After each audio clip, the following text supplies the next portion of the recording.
So you're in high school and you want to get a head start on becoming an industrial designer. Where do you begin?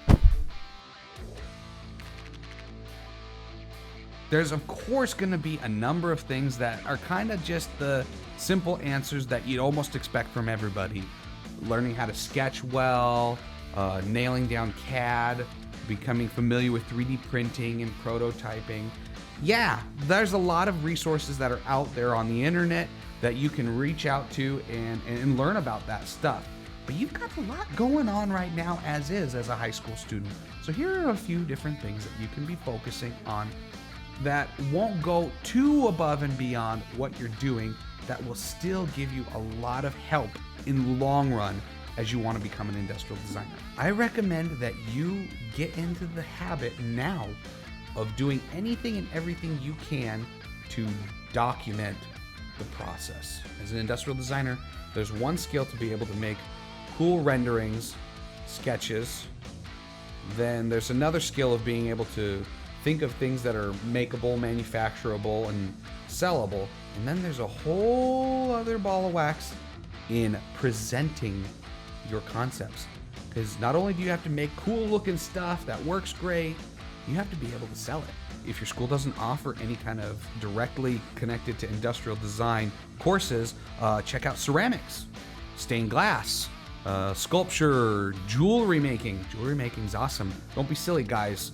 Take a jewelry making class because there's a lot of manufacturing stuff that you get a little exposure to if you learn how to do some lost wax casting, some fabricating. I never have regretted taking a jewelry class, but take whatever you have that's available. Any kind of a class where you're creating something, a shop class perhaps, but go above and beyond.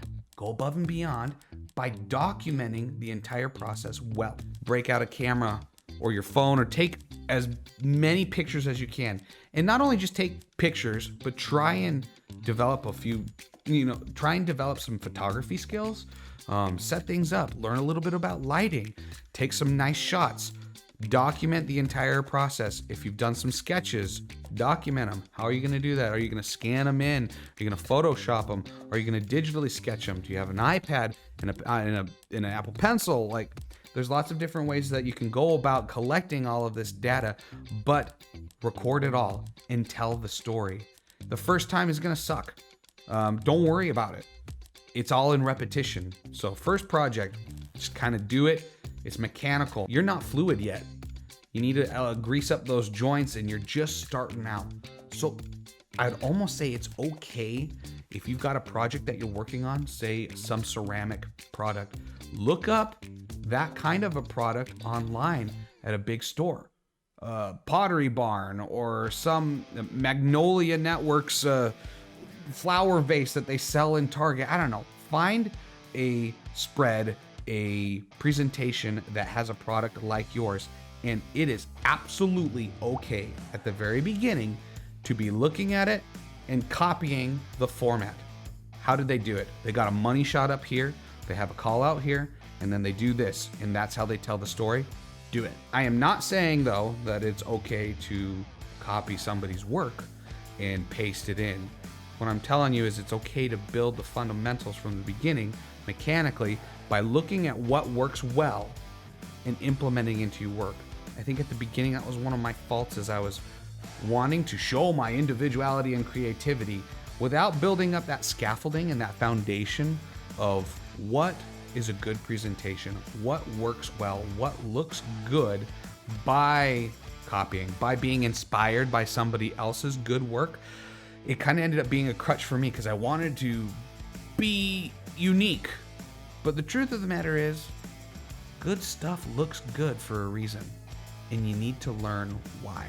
I am blown away that there's even high school students who are starting to reach out to the community and wanting to connect with us at all. You guys are awesome, and you are the ones who are gonna shape the future and make waves and do all kinds of awesome stuff because you're way ahead of the game, way more ambitious than I ever was when I was in school. As always, we want to encourage you guys to continue to support this program. We're trying to build the biggest community of mentors and creatives out there. So please make sure that you hit subscribe. We'd love to have you stick around and connect with us if you have further questions or comments or thoughts, maybe some other unconventional things that high schoolers can be doing to prepare for entering into the industrial design scene. Drop them in the comments down below. We'd love to see them. All right, guys. Love you. Keep on working. Keep designing. If you have further questions, make sure that you reach out. Until then, we'll see you next time.